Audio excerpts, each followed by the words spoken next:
Hey, everybody. Welcome to the Entertainment Industry Panel. How y'all doing tonight? We have 8 amazing professionals here to give you advice on your career. So please give it up for each individual one when I announce them as they walk.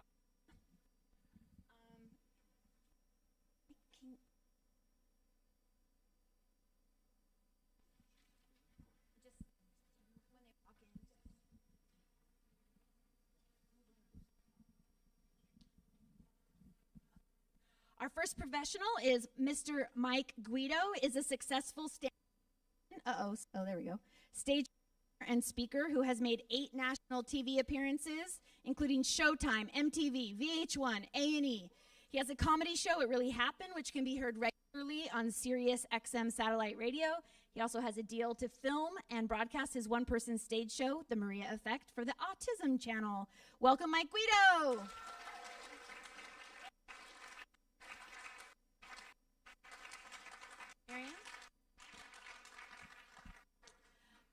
Miriam Kim. Miss Kim has over 15 years of experience working in narrative episodic television as an editor and assistant editor. Some of her credits include Philip K. Dick's Electric Dreams for Amazon, Bloodline for Netflix, Revenge for ABC, The Newsroom for HBO. She has most recently worked on season 6 and 7 of Ray Donovan for Showtime. She also has experience in documentaries, and she edited the film Lost Continent of the Pacific for the National Geographic Channel. Miriam holds a BA from Columbia University and an MFA in film production from USC. Welcome, Miriam Kim.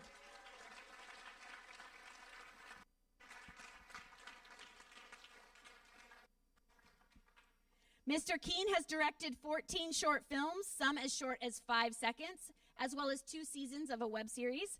In the process, he has become an accomplished comedy director and editor. Besides filmmaking, Craig is also a professional visual effects artist and has been producing shots for a wide range of television and feature film projects since 1996, including Westworld, The Mindy Project, and The Amazing Spider-Man.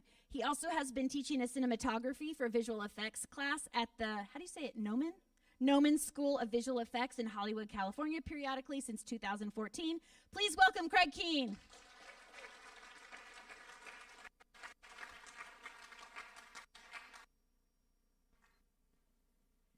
Vera Miolich is a cultural producer and founded in 2006 the Southeast European Film Festival, Los Angeles, also known as C-Fest, and curated major film retrospectives for the UCLA Film Archive and Austin Film Society, and initiated a national tour of landmark short films with the Los Angeles Pacific Film Archive, Harvard Film Archive, National Gallery of Art, and MoMA.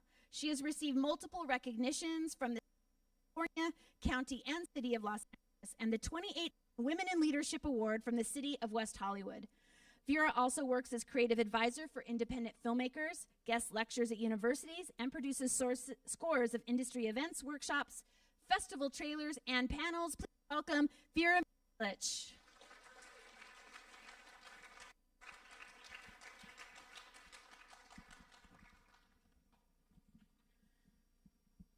James Moody has been in the entertainment industry from the day he graduated UCLA in 1965 with an MFA in theater design. He designed the lighting for the concert tour of the legendary rock band The Eagles, which led to a new TV show with concert lighting called Don Kirshner's Rock Concert, a variety show which featured popular acts such as the Rolling Stones, Aerosmith, Prince, and many, some names you may have heard of. That led to a lot of work as director of photography for such long-running shows as Wheel of Fortune, Jeopardy, Entertainment Tonight, and several sitcoms. Rounding out his career, he was hired as head of design and technology at Los Angeles City College, where he reached full academic professor. Mingle all this with his authoring 7 books on lighting and the business, and you have 50 years in entertainment. Please welcome Mr. Moody.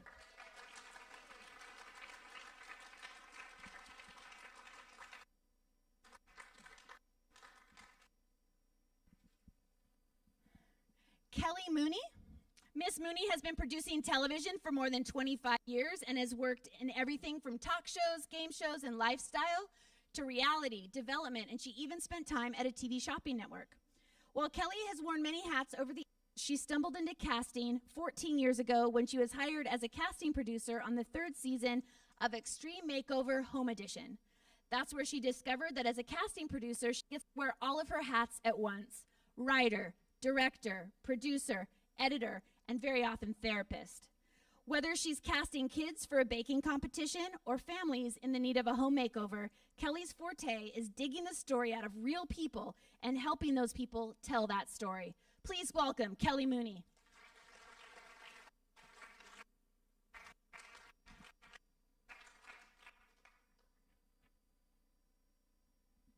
Mr. Gary Schultz. After leaving Moore Park College with an AS degree in 1975, Mr. Schultz had a 40-year career in television production on 3 coasts. What are the 3 coasts? I know East and West. What's the other one? Oh, the Gulf Coast. Got it. Mississippi, Louisiana, New Orleans, Texas. That's included in that. Sorry, Sorry. Let me start all over. I'm going to start that one all over. Can I do a take 2? Gary Schultz. After leaving Moore Park College with an AS degree in 1975, Mr. Schultz had a 40-year career in television production on 3 coasts, including the Gulf Coast. His work includes technical directing, over 10,000 hours of national, regional, and local news, entertainment and sports programs for networks, production companies, and television stations, including ABC, CBS, NBC, and PBS. And these productions have earned multiple Emmy, AFI, ACT, and Peabody Awards. Please welcome Gary Schultz.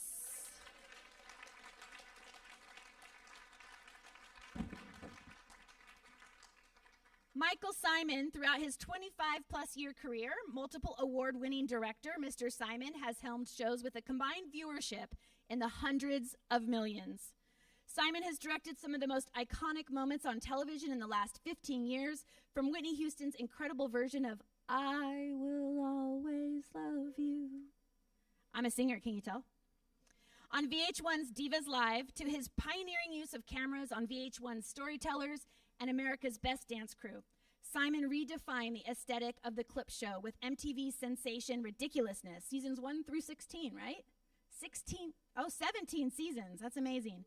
Simon has shot everything from live boxing to dance to music to comedy. Currently, he is in pre-production with his first feature film. For a complete list of Mr. Simon's credits, you check out his demo reel.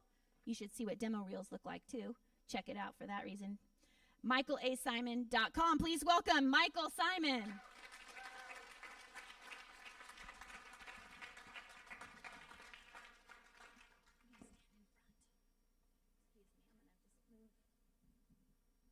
All right, I have my list of questions, and what we're going to do is we're just going to kind of go down the panel and take turns answering the questions. Very simple. The first question is, what is your most recent job title? And please explain a few of the job duties you have in that capacity. So say you're a director. What does it mean to be a director? What are your job duties? Michael, would you like to start? What does it mean to be a director? What does it mean to be a director? Well, you have to learn how to speak a network executive language. So it means you have to learn how to speak to people who hire you, and you have to learn how to speak to people who work for you, which is the crew. So I would say a director means a couple different things depending on what you're directing. If you're directing a feature film, it's a little different than directing a live concert, which is a little different from directing a documentary. What they all have in common is it takes an incredible amount of fortitude to get it, because you will be constantly told throughout your careers there's somebody who wants your job or someone who thinks they could do better than your job, or you're going to get notes you can't stand. And I think the critical mass of directing is having fortitude and belief in yourself. Is that the question? You kind of answer, what are we? Yeah, what are some of the actual job duties, like day to day? If I was shadowing you for a day, what are some of the things I would watch you do? Well, again, it's very different in the type of show. So what I've done with a lot of my career are live, big performance shows. So you would coordinate with the lighting department and the script department and the production department how something's going to look, where the cameras are going to be, what kind of cameras do you want to have, pedestals, what kind of lens, steady cams, jibs. You're going to tell everyone where they're going to stand.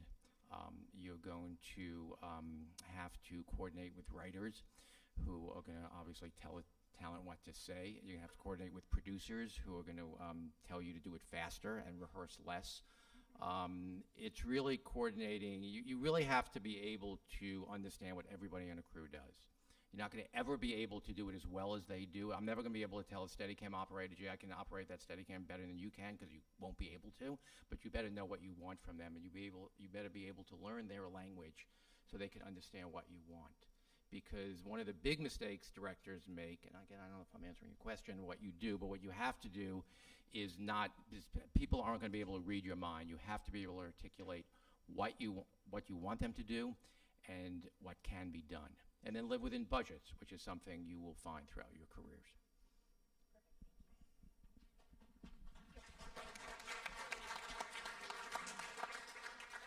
Gary, what's your most recent job title, and what are some of those job duties you had in that capacity? Technical director. And basically the prerequisite that keeps you employed is how well you did on your last show. They're not very tolerant of mistakes. You sit in front of a control panel with 1,500 buttons, all glowing nice pretty colors. Sit next to the director, who is your dance partner when it's live, and that's what I specialized in. And you're listening to the director, but you're also listening to one or two ADs and producers and some executive producer in the back who's talking about something that's coming up, and you're thinking like a chess player, because you've got your 100 monitors in front of you, and if you're just looking one move ahead, you're dead. You're not going to be able to keep up. So you're always trying to think 3 or 4 moves ahead in live. And you're editing live. And it's a great adrenaline rush. If you're an adrenaline junkie like me, it's the perfect job. I think that's why I like television better than film, actually, personally, because of that adrenaline. I don't know. And that's why I like event producing. And the other nice thing about it is when you're done, it's on its way to Mars. You know, you're thinking about your next show. There's no sense worrying about what just happened. Have a glass of champagne and think about your next job tomorrow. Yeah. Kelly. My last title was casting producer, which means I'm finding the people that all of your favorite reality shows are built around. So I have to do marketing and outreach and find those people, dig under rocks. I get paid to go on social media, so lots of kids like that. And then I find these people, I interview them, I have to figure out what their story is, I have to tell their story. I do interviews with them. Depending on the show, I go out in the field. Sometimes I'm with a crew, sometimes by myself. I shoot the interview. I then edit the interview, thus all the hats. I edit the interview. You have to learn how to speak network executive speak, because you got to figure out what they're looking for, what they want, and you need to figure out how to convince them that what you want is what they want. So there's a lot of sales in that. And then you usher these people that have never done television, hopefully, before, into a crazy world that they're never prepared for, and hopefully it all works out in the end. Sometimes it does. I have a follow-up question. How do you find, what's the craziest ask that a producer asked of you? It's like, can you find this kind of person? And were you able to find them? I worked on a development project for, I think it was TLC, and they sold the show based on a BuzzFeed pitch. A BuzzFeed article, and the article was, "There's a dating app for everyone." And you may know, I don't know, maybe you guys are on these dating apps, but there's like vampire dating and doomsday prepper dating, and Plenty of Fish has everything you can imagine. You can say that that's what you are, and you go out and you can date someone like that. So I was tasked with finding vampires, like real life vampires that wanted to go on a date on a dating show. That's super fun. Good times. Did you find them? I always find them. I figured.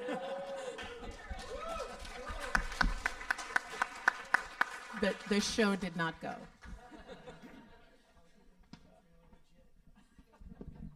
All right, James, what What are some of your job duties? My last job title was director of photography / lighting director on Wheel of Fortune. I basically retired 2 years ago. Semi-retired to just do writing.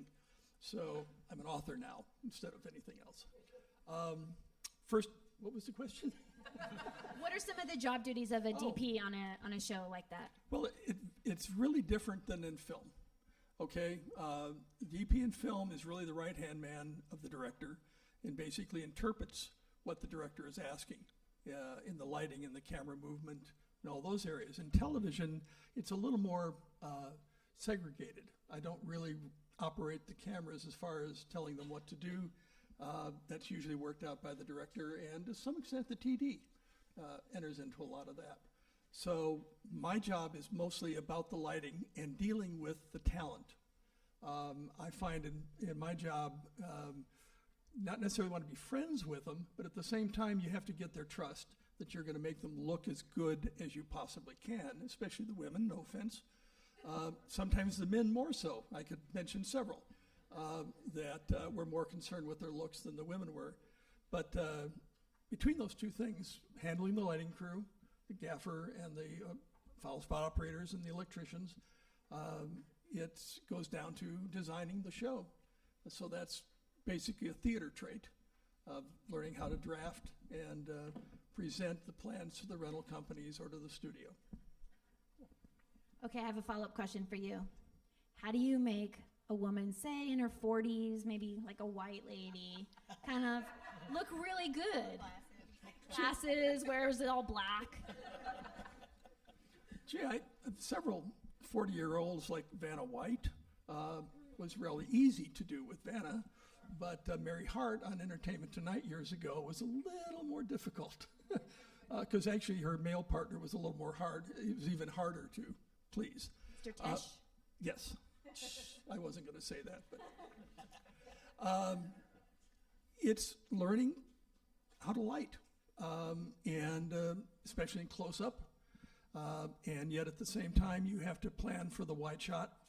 So unlike film, where you shoot all the close-ups or all the wide shots first, and then you can relight for those. In television, you're pretty much stuck with making sure that all the camera angles are going to be as pleasing as you possibly can make them. So using the techniques that you learn in all the crafts of film, television, concerts, television, and theater go into it. Soft lighting, right? Soft, warm lighting? Yes. Okay. Just wanted that for the A lot record. of reflective light. Thank you. Vera, tell us about your job and your title, and you have lots of hats. Well, but one really, I'm a festival director. It's like a CEO. I run a film festival, and I've been doing that for 15 years. I started the festival, so you could say it was like a startup, but it's a nonprofit, which is even harder to do than the for-profit. But here we are. This is our 15th year. I also produce industry panels. I produce the accelerator for new projects and development. So we've had that. We actually had some movies already made 4 years later, people who were in the accelerator.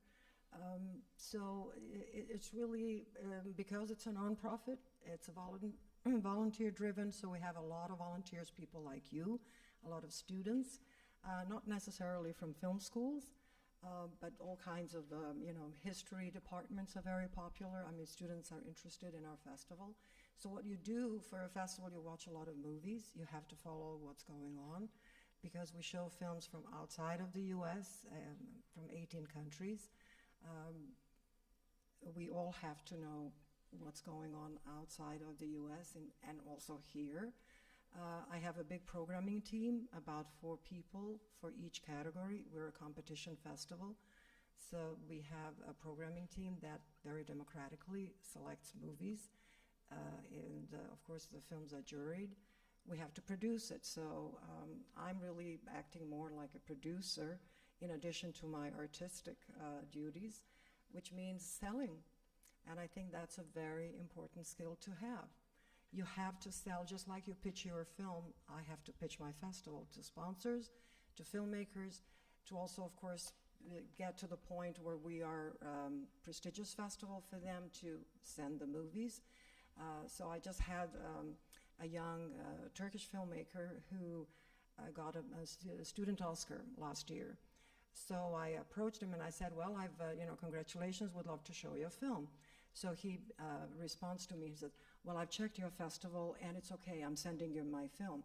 So, you want to have something that people check and say, yes, I really want to be there, because there are a lot of different options for you out there, so you want to have your work seen at the right place. So that comes at the end, after you're done with your project, whether it's a movie or it's episodic or it's a short or documentary.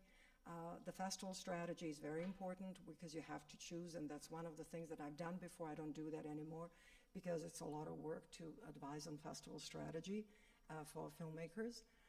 But that's something to think about down the road, so it doesn't end with, you're done with the movie. And then the other thing, I think 2 skills I think are very important. It's good to volunteer because that's one way to get in, and at a place like a festival, you get to meet a lot of industry people. They see you in an environment which is outside of their office, and if they like you, they can hire you. And that's what happened to a lot of my volunteers, and that's what we do, the nonprofit festivals, if they are any good. We write great recommendation letters. We try to help people get jobs. I have one former volunteer who worked first for Warner Independent, and then that folded, so she's now working in the international advertising at Warner's. Then I have another one, so she went through several advertising agencies, so she's now, she's only 27, creative producer for an ad agency, and I have one who worked on the TV show Jane the Virgin. I have one volunteer who's working for the Academy in the archive department. So it's a great way to graduate to something that you test certain different things and see what you like, and then you have the community of people that can help you get a job. Thank you.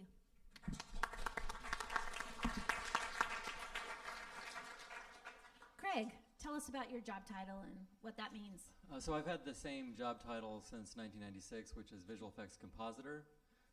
It is kind of the last line of defense. Every visual effects shot, no matter how small or how large, the last step is the visual effects compositor. So if it's a complex shot that has like a lot of CG in it, then the CG artist give the compositor all the different passes, and then it's the compositor's job to make sure that everything looks like it all fits and it was supposed to be there in the first place.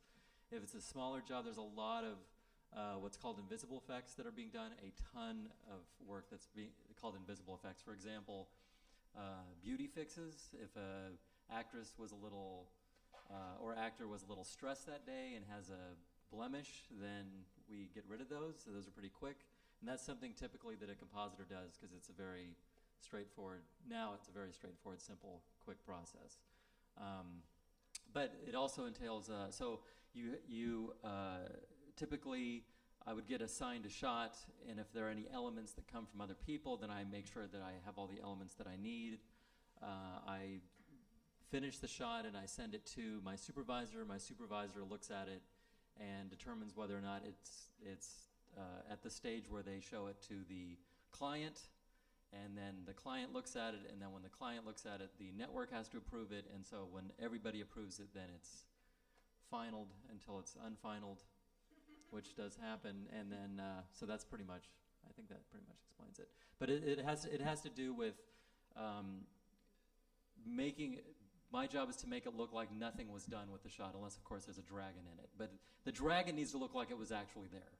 So that's, it has to do with making everything look like it was all part of the original thing that was shot in camera. Cool. I think I remember you telling me once too, a boom op, like you would, like if a boom pole fell into the shot, you would have to kind of get rid of that. And the boom operator. I've had to remove the boom operators from shots, which is not, a little more involved. One quick question, what software do you use for that? I actually use, most artists use Nuke. Nuke is an extremely expensive piece of software. I have usually used After Effects. After Effects can do everything that Nuke can do, except it's a lot less expensive. You can do a $20 a month license from Adobe, and it does everything that Nuke does with it does it differently, and it made there are things that you can do quicker in After Effects that would take longer in Nuke and vice versa. But because it's something that's affordable that I can legally own, which is really nice, that wasn't always the case, but it is now. It's been for years, legal. All my software is legal, and it is. It really is. And so that's Adobe After Effects is what I use primarily. I also do motion graphics, and for that, if it's CG stuff, then I use Cinema 4D, which is bundled now with Adobe After Effects. Although I have the higher end version of it, and then I also use After Effects for motion graphics, and then a program called Motion that Apple makes that's like $50. So Great, thank you.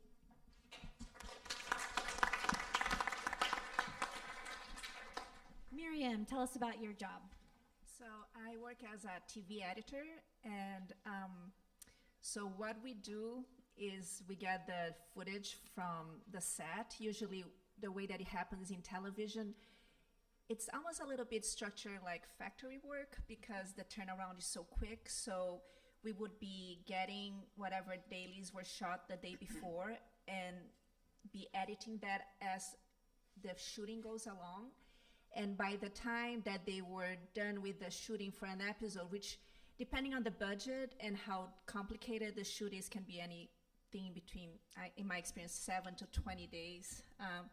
We would then have a couple days to put sound effects and music and polish it, and then that would go back to the director.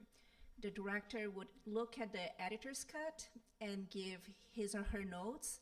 A lot of times they come into the room to work with the editor. Sometimes they just send notes in writing, or they're gonna communicate. If they're remotely, we do some kind of video chatting.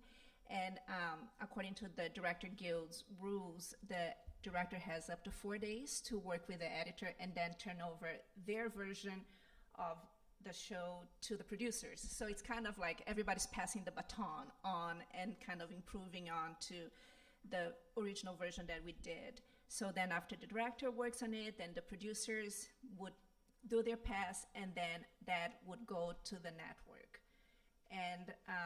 And then once we're done with the editing, then we would turn it over to the sound department, and then they would do whatever is required last. Like, so all the sound effects that we kind of temped in, but they would do it in a more polished way, and then we would have some dialogue replaced or added to, and then would also give it to the composer to work on music. So it's like one step towards the ending, but I kind of like the fact that we are one link in a chain of this creative process that has a lot of collaboration happening.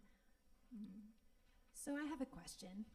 What happens if a producer or a director or a network executive gives you a note that you disagree with? You do it. I think Say that again a little louder. And I think I'll hear it. there's a lot of diplomacy. I think that people skills like count for a lot because it is a collaborative process, and it is not necessarily your baby. Of course, you have. I think as an editor, the part that you have the most creative control, of course, is the first pass. That is the editor's pass. That you can do whatever you want, but with the knowledge that somebody else will come and very likely supersede whatever choice that you have done. On the other hand, in television is more of a producer's writer's medium than a director medium in a lot of ways.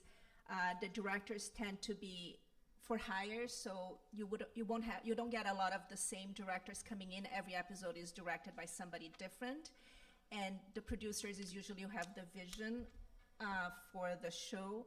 So a lot of times the editor may be more in tune with what the sensibility or the tone of the show is than the director who's being assigned that episode.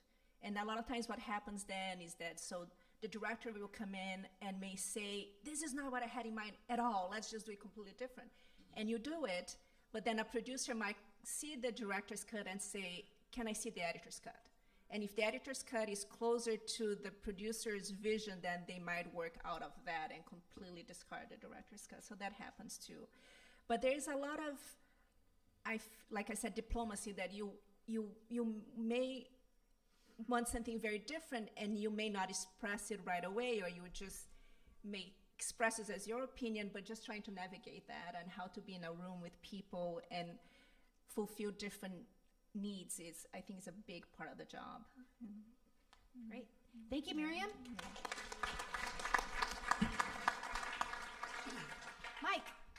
Sure. First thing, I can't help but wondering how those vampires prove that they're legit and authentic at the audition. I signed an NDA. Okay, so I don't know how many of you are contemplating any kind of career, behind the microphone or in front of the camera kind of thing. But I basically do two things these days. I've been doing stand-up comedy for over 30 years. I started way back in 1984 in San Francisco. And back then, San Francisco was the hub of stand-up comedy in the universe. Robin Williams had taken off from there and done Mork and Mindy. You can Google that. Started doing movies, and he would come back all the time and just wanting to get on stage because he loved stand-up. And that's what I learned too pretty quickly, that, man, if you can get up in front of a couple hundred people or thousands and make them laugh, there's no other feeling. It's addicting, once you get it the first time. And that's why people like Robin, Rob Schneider, a friend of mine, he's movies and everything, they always come back and do stand-up in their downtime between other projects because it's just so fun. It's really, really fun and rewarding. So I've had so much fun with that. Nowadays, I do almost exclusively corporate events. So say, Pepsi's having some event, or any company, where their employees are going to be treated to something, or maybe it's a series of conferences or lectures, and then they'll hire someone to entertain these people. And a lot of times they want a comedian. And one, you have to be clean. And also, I've found nowadays, too, you have to be really careful of what topics you talk about. I recently lost a gig, what was it, a month or two ago, because I talk about my daughter, Maria, who has severe or low-functioning autism, and they said, we don't find it offensive in what you say, but we can't even go there, because if there's one person that says, I don't like that, then we can't do it. And I explained to them, hey man, I would never, ever, disrespect my daughter or anything like that. This is all done in good fun, and we're not laughing at her, but she does amazingly funny things in public. So I talk about that, and I say the funniest thing is other people's reactions, and that's where the laughs come from, but they wouldn't even go there. I lost the gig over that, even though I said, well, I won't do that material. And they got so scared, I lost that $7.50. But doing corporate entertainment too, there's a little more to it than you might think. Back in the day, all I had to do was show up and do my thing, collect my cash and go home. But with corporate, you get introduced to the client, usually a phone call a week or two before, and that's where it all starts, because I have to make that person feel comfortable with me right from the get-go there, even before I perform. And if I do that, it actually works in my favor, because I have their approval, some support and credibility before I even show up for the gig. So, and then just be really funny, And I always say, you got to know what you're good at. Plumbing, for me, I could work on pipes for all day long, and they're still going to leak when I'm done. But I know how to do stand-up comedy, and I like to say I never miss, because the other thing too is audiences look at the performer and how comfortable is that performer? Are they nervous? Are they uptight? And a lot of times in corporate situations, they don't know about stages and microphones and correct lighting and making sure that I've done corporate gigs where there's like a DJ in the next banquet room, and you can hear the music coming through the wall. But if you're the kind of comedian that's going to be bothered by that and keep mentioning it to the audience and complaining, down you go. So you just have to have fun, regardless the situation, regardless the circumstances. And I always do that because I enjoy it. I just love it, you know. So I just have fun no matter what the situation is. And then sometimes also I have to write custom material for these events. A couple weeks ago, they sent me information on the CEO and the president, and I got to make fun of them in front of all their employees in a tasteful way, you know? And that's usually the highlight of the show because, you know, the employees get to laugh really hard at their bosses, and who doesn't like that, right? But real quickly, the other thing I do these days, and my passion, is I do a one-man or one-person stage show called The Maria Effect. And it's about my daughter, Maria, and her severe, or what they call low-functioning autism, and its effect on me and how it changed me to be a much better husband, father, and man in general. And it's a make you laugh, make you cry kind of thing. Matter of fact, I did it here. I think it was 2 years ago during the cultural celebration something. Multicultural Day. Yeah, sorry. I'll tell you what, making people laugh is, like I said, really great. But I didn't know making people cry from the words you've written and are expressing to them. And I'm kind of reliving the experience in the moment. Really powerful. I mean, it's really powerful. It blows me away every time. So that's basically what I do these days. Great. Thank you, Mike.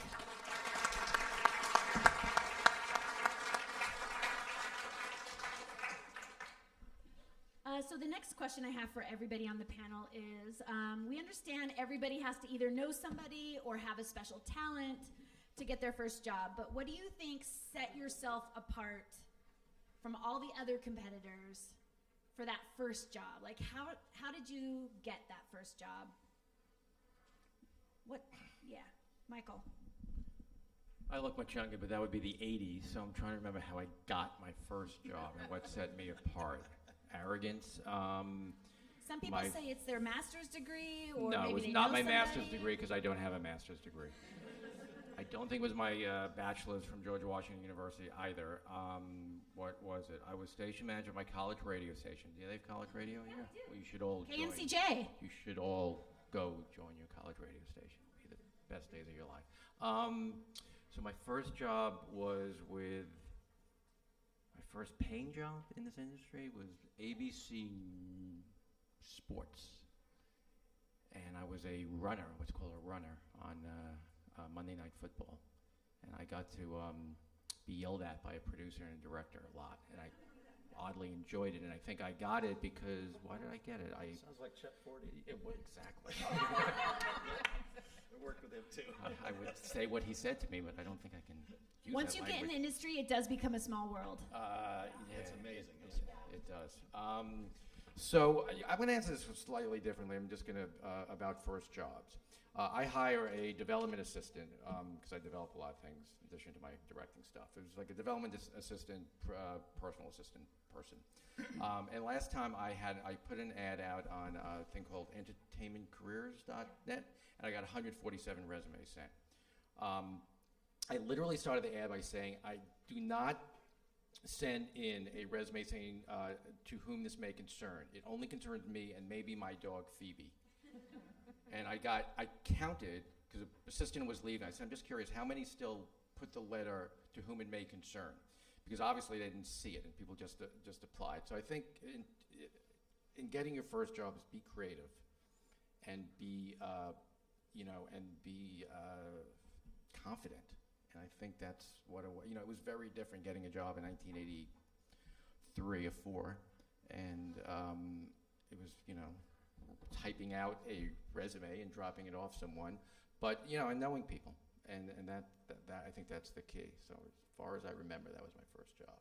Not my first directing job, my first job. Yeah. How did you move up from runner to director? I know that's a really long answer. Yeah, it's a I'm really sure, long. but, I don't know like, how long you condensed have. version. After my punk rock days in the early '80s, I wanted to do live sports. That was kind of a weird transition, but I couldn't get a full-time job in live sports, so I moved back to I grew up in New York and moved back to New York, and there was a thing called MTV. And I knew somebody who worked there. This is the very early days of MTV, when they played music. So I'm looking at, most of you have no idea that happened, but go on YouTube, you'll see. And I knew somebody from college who worked there, and I said, I want to get a job there. And they said, and I interviewed with someone at MTV, and they said, well, there's no jobs here, but there's a thing called VH1. I said, well, what's that? I go, well, it's like MTV. We own it, but it's fine. So, and it just happened. I got a PA job, and we were very fortunate back then because the early days of MTV networks, everything was done in-house. So you got to produce and direct and cater and edit and do everything, and you didn't really know what you were doing, and you get paid very much, but you got to do it. And I was just there at a great time. The late 80s and early 90s when MTV and VH1 were doing amazing stuff, and they hired everybody internally. And I started producing a show, and I told the executives there I want to direct, and they said, well, you haven't directed yet. I said, well, I don't care. And then I convinced them, because I was staff, and I was a staff employee, and they said, I'm free. You won't have to pay me. And then they go, okay. And if I nearly said a bad word. If I screw up, then it doesn't matter, because they can actually hire someone, give them a job. So that was kind of the method. But, we didn't, you guys have the ability to take out your iPhones and make a film, so you should probably do that. Thank you, Michael. Gary. How did you get your first job, Gary? Your first paying job. First paying job. Well, the thing that got me past the resume stage was while I was in high school, while I was here at Moore Park, I was doing freebies. I was working at KVEN doing a freebie in exchange for getting my hands on the console before I took the first audio course at Moore Park. So like an internship? Internship, but doing as much of that as possible. My dad was a photographer. I would go out on shoots with him. I'd go up in planes and shoot aerials. Worked at the Forum Theater here, which was the only theater. That was the state-of-the-art theater at Moore Park back between 73, 75. When I got to San Francisco State, they had a green book where there were internships, and took a job, paying job,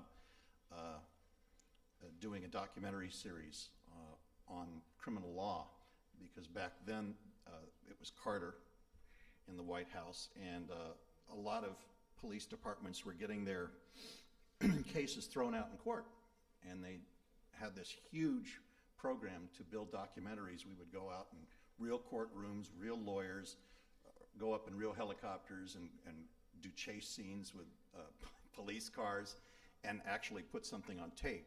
Now, of course, you've got an iPhone, you can do it yourselves.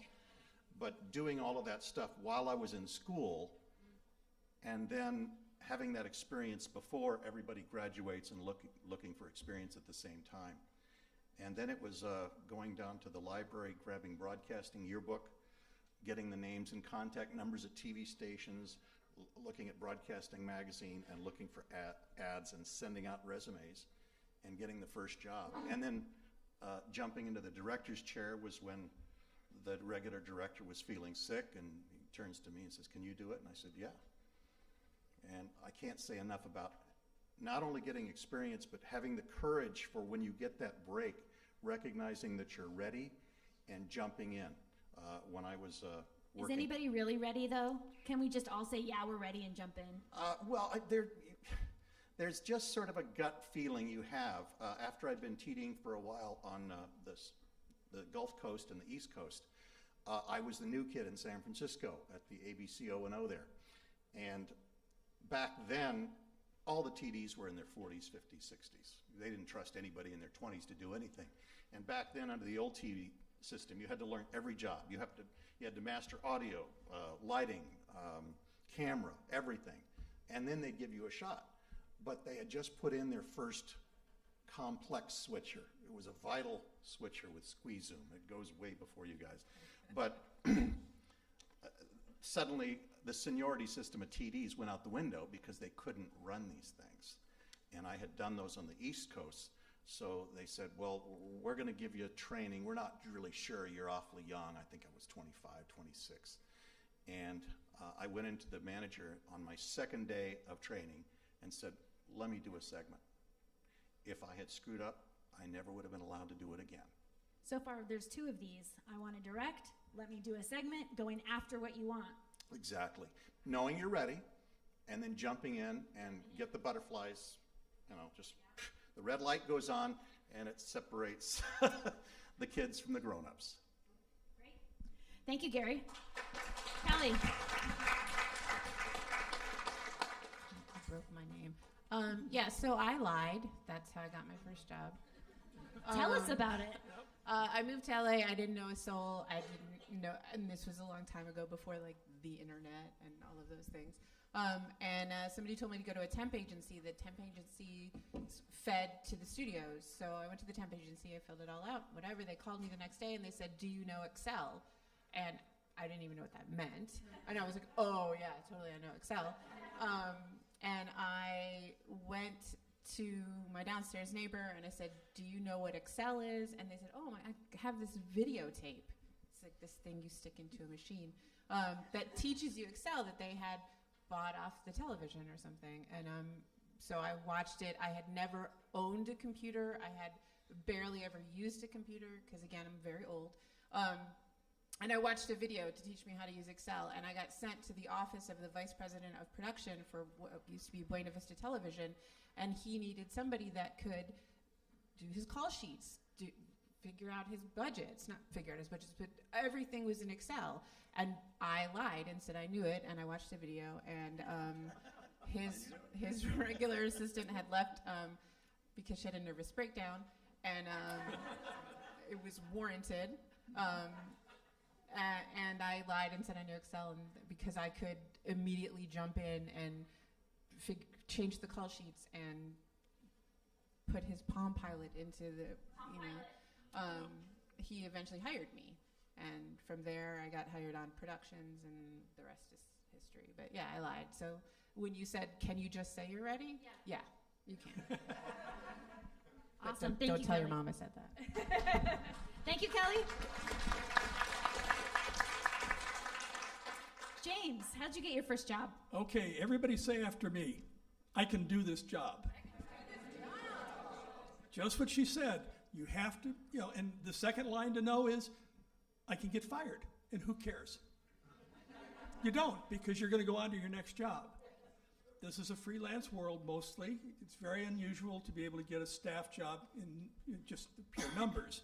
So your next job is waiting around the corner, and it will be something that you weren't even expecting, maybe something you weren't even thinking about, but it could lead to a career that you weren't prepared for but fall in love with. Okay, as far as mine, I was at UCLA doing my master's, and there was a gentleman who was in the theater industry that came and lectured once in a while, and he took a liking to me. And when I went to graduate, he said they're installing a new president at this lighting manufacturing company, and he needs an assistant. You want the job? I never interviewed. I walked in the next day as the guy's assistant. Take that to 5 years later when I said, you know what, I need to move on. I want to be a lighting designer in theater and that. The president said, fine, walked over to his desk, dialed a number, picked up the phone and said, Jules, do you need an assistant?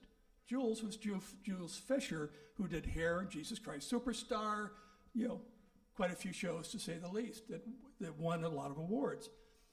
Flew to New York, was his assistant for a few years.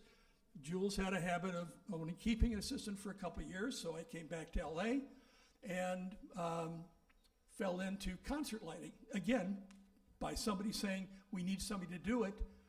Do you know Theater in the Round? Because it was a theater that existed in the Valley then that was a Theater in the Round. I said, sure. I had some training in theater about that, so what the heck, I didn't know anything about concerts, but why not? I knew music. So from there, it went to a show that you mentioned, which was Don Kirshner's rock concert, was on for a number of years. Don was the same idea. The director said, we need somebody who knew concerts. And I had done the Eagles and all these other bands, so I was a logical choice. Again, never interviewed, just walked into the job. That ended, went back on the road with people like Linda Ronstadt and other people, and was working at a small studio part-time when they needed help. And the owner came in one day and said, just futz around with the electricians. Well, okay, what are we doing? He said, doesn't make any difference, just kind of play with the lights. Okay. He walked through a little later with a guy, came back later and said, well, you're all in the union. He just signed the studio up as a member of Local 600, which is the directors of photography. So, again, job. Didn't get any work for about a year in 600, had to pay $5,000 for my card, which, in those days was a lot of money, until I did a pilot, and the director called me a couple days after the pilot and said, we just fired the director of photography on Entertainment Tonight because he was engaged to Mary Hart, and the engagement went south. So they were looking for somebody, again. Awkward. Again, no interview, walked in, did it. From there, I met some more people, and the job came up for Wheel of Fortune, who was done at CBS, but they were going to take it on the road, and CBS would not allow the lighting director to go on the road because it was a 9-to-5 job, basically, rotating. So I got a call because I could do concert lighting and television. I had good credits, and again, I walked into a meeting, literally, with Merv Griffin, if anybody remembers Merv, who started all those shows, and his director and producer, and the director looked up and said, Jim, hi, how you doing? Merv looked at him, looked back at me and said, you got the job. I never even interviewed for it. From there, it went on to Jeopardy, of course, and other shows, but I've never in my career auditioned for a show. It's about context. It's about meeting people, taking numbers, taking names, believe me. And they say there's only 100 people in Hollywood, and they all know each other. Well, that's true, but that group keeps changing. People retire and buy islands in someplace, whatever. But this group just keeps revolving. So you can get in. There's no question about that. You just have to look for that opportunity or be open to it. You can't sit home. You got to get out there and meet people and go to conferences and do whatever you can to be recognized, and it works. Great. Thanks, James.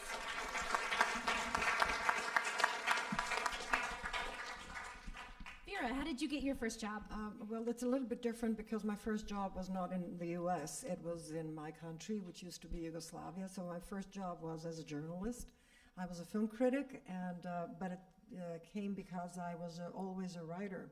I was always writing. So I was writing, I was entering competitions, I was winning some awards, and so then but that didn't pay very well. So I decided that, I really need to work for a newspaper. So my first job was with an evening newspaper, which meant that our deadline was 2 p.m. It was frustrating for 6 months because I was an assistant to somebody else who was mentoring me. That was on my first year at the university. And it took me some time before I just saw my initials in the papers published. Then that didn't pay very much, so I figured that I could get more money if I started working for the film crews. And because I was a film critic, I was going to film festivals. So I met a lot of filmmakers. And so I just very bluntly said that I would like to do something.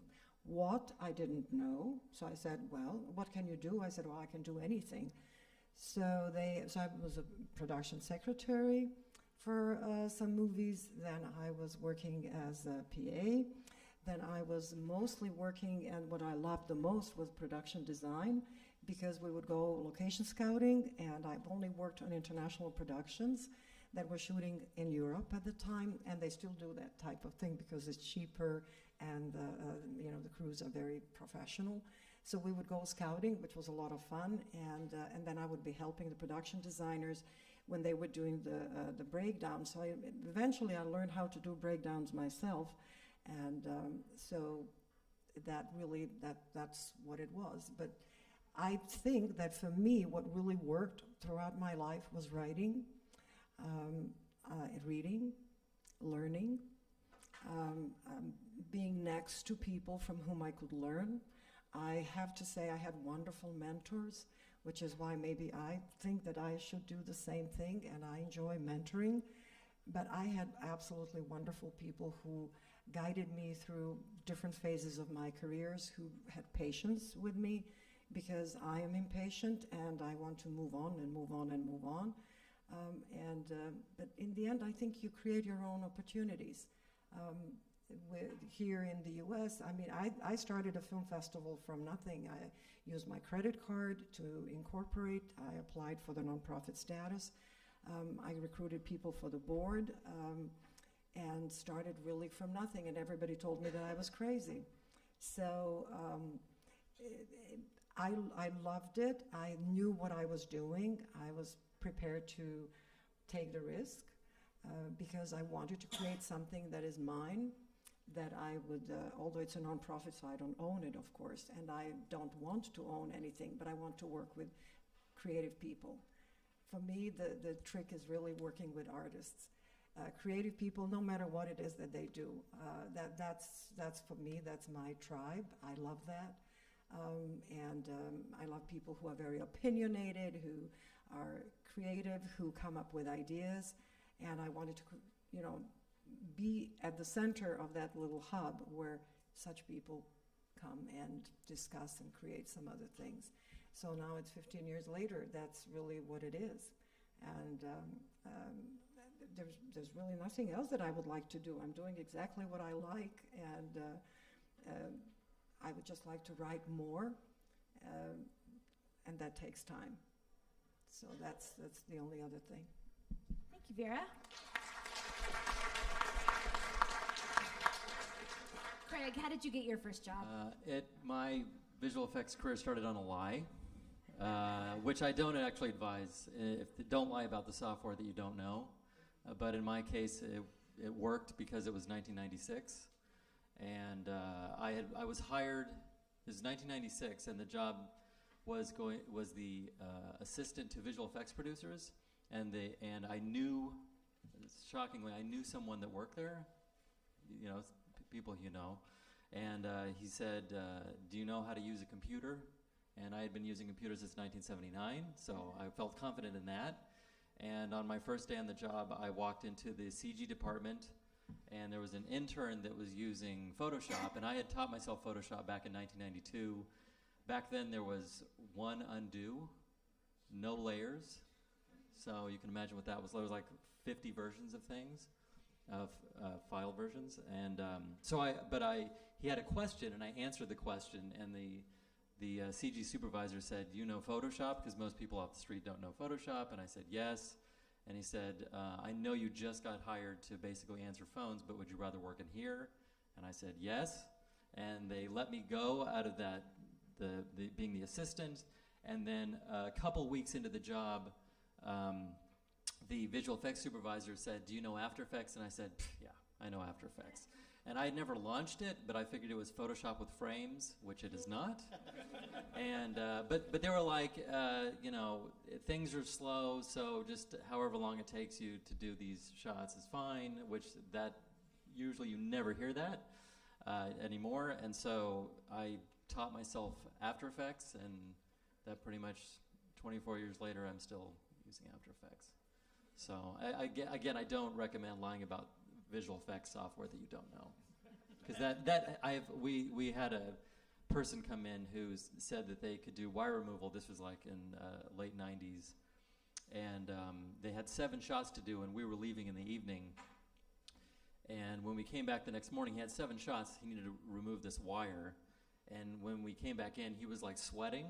This was like 7 o'clock in the morning, and he was still working on the first of 7 shots.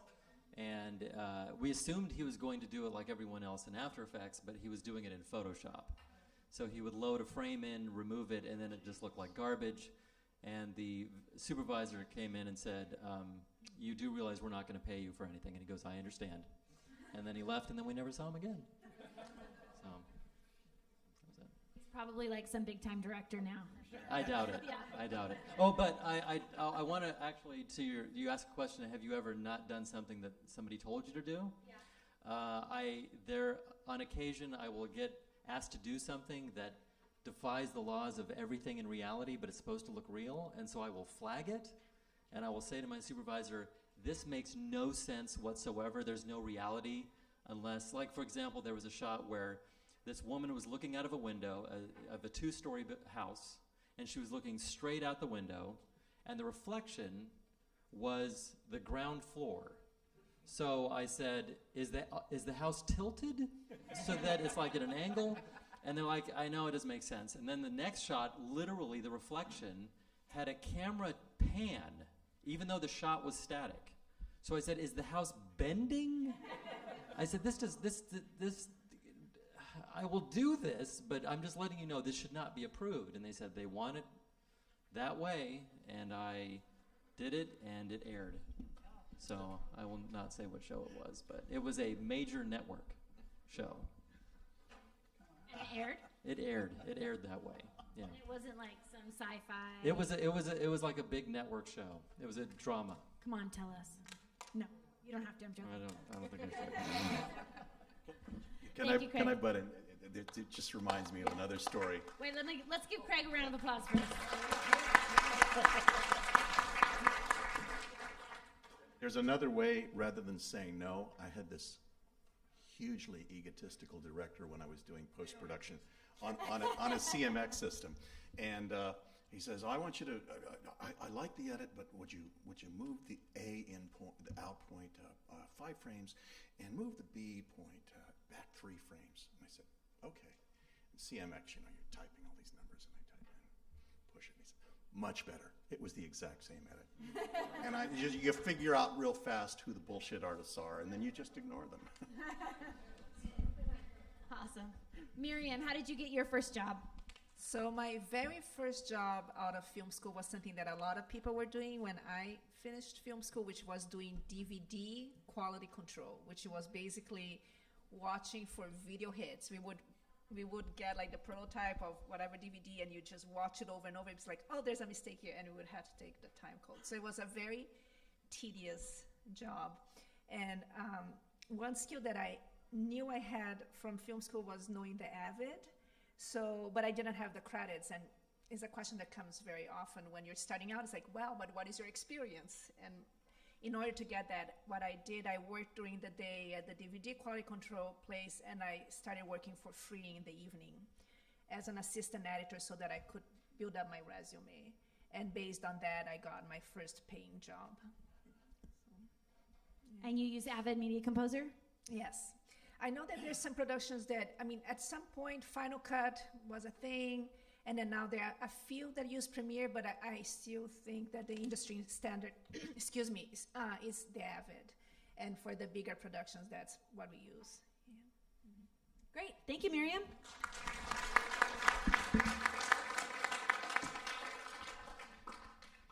Mike, tell us about your first job. Well, first I want to give you guys some advice. You've heard a lot from our panelists today about, jobs in the entertainment industry come and go. TV shows don't get renewed for the second season, movie shoots end, and so forth. So make sure that you're the kind of person that people like and people like to work with, so that in the future, when somebody needs somebody, they'll go, hey, I like that person, call them. It'll open up opportunities for you. And also, be good to the people you're working with and maybe even under you, because you never know when that person is going to end up as a producer or somebody who's in a position to hire you. Just be good to people, because one, it's the right thing to do, and it makes everyone's life, especially on a set, a lot easier. But also, it's beneficial to you. You don't want to be the person that they say, no, don't call them, because Yeah, I didn't like working with them. So with me, with stand-up comedy, I could not lie. I mean, I could, but then later that night, I had to be on stage proving and backing up my words that, I'm good. So the way it worked back in San Francisco in those days, well, first of all, back then, like every city had its own full-time comedy club. So there was like 80 working comedians, maybe 100, and a couple hundred clubs all over the country. Now, well, because Comedy Central ruined everything, no clubs anymore, no full-time clubs, not many. So you had to do the open mics for free, and that's how you got paying gigs. You had to prove yourself in the open mics. In San Francisco was the Punchline, Cobb's Comedy Club, the legendary, iconic Holy City Zoo, the other cafe. Anyway, they'd all have their one night as an open mic where you proved yourself.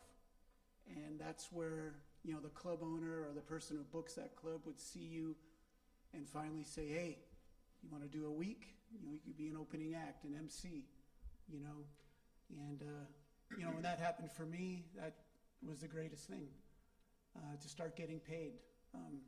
My first gig, I got paid $20, and I sent it to my mom, because she was such a big support for me. And I was, up to that point, going through life, not attached to anything. I went to college. I went to the University of Dubuque in Dubuque, Iowa. And the joke is, why did I go there? Well, they accepted me. Did a year there, had no clue. And so, I had had gone to some open mics in New York City. I grew up in New York. And I remember going to my first open mic, and I thought to myself, hey, they really suck. I can suck like that. Well, they're getting on stage, so I guess I can too. But that's where it started for me. You have to prove yourself, to go any farther. So, thank you, Mike.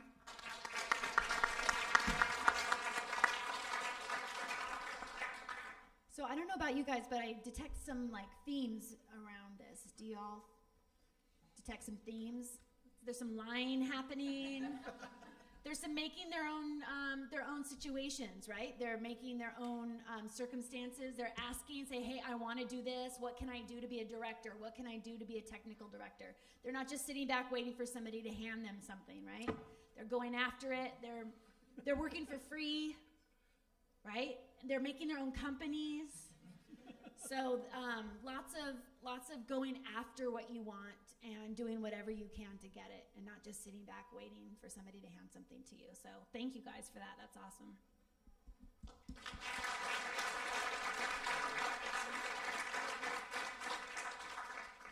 I'm going to skip ahead, and I want to ask, what is your most embarrassing moment working in entertainment? This time, I'm going to start with James. Good. Clean?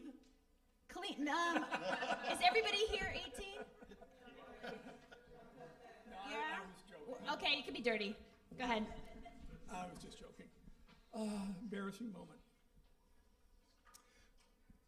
Well, as I said, I got all these jobs without an interview, so I had to prove myself, that I didn't fail at it. So I spent a lot of time talking to friends, my mentor, which was the guy who became president of that first company.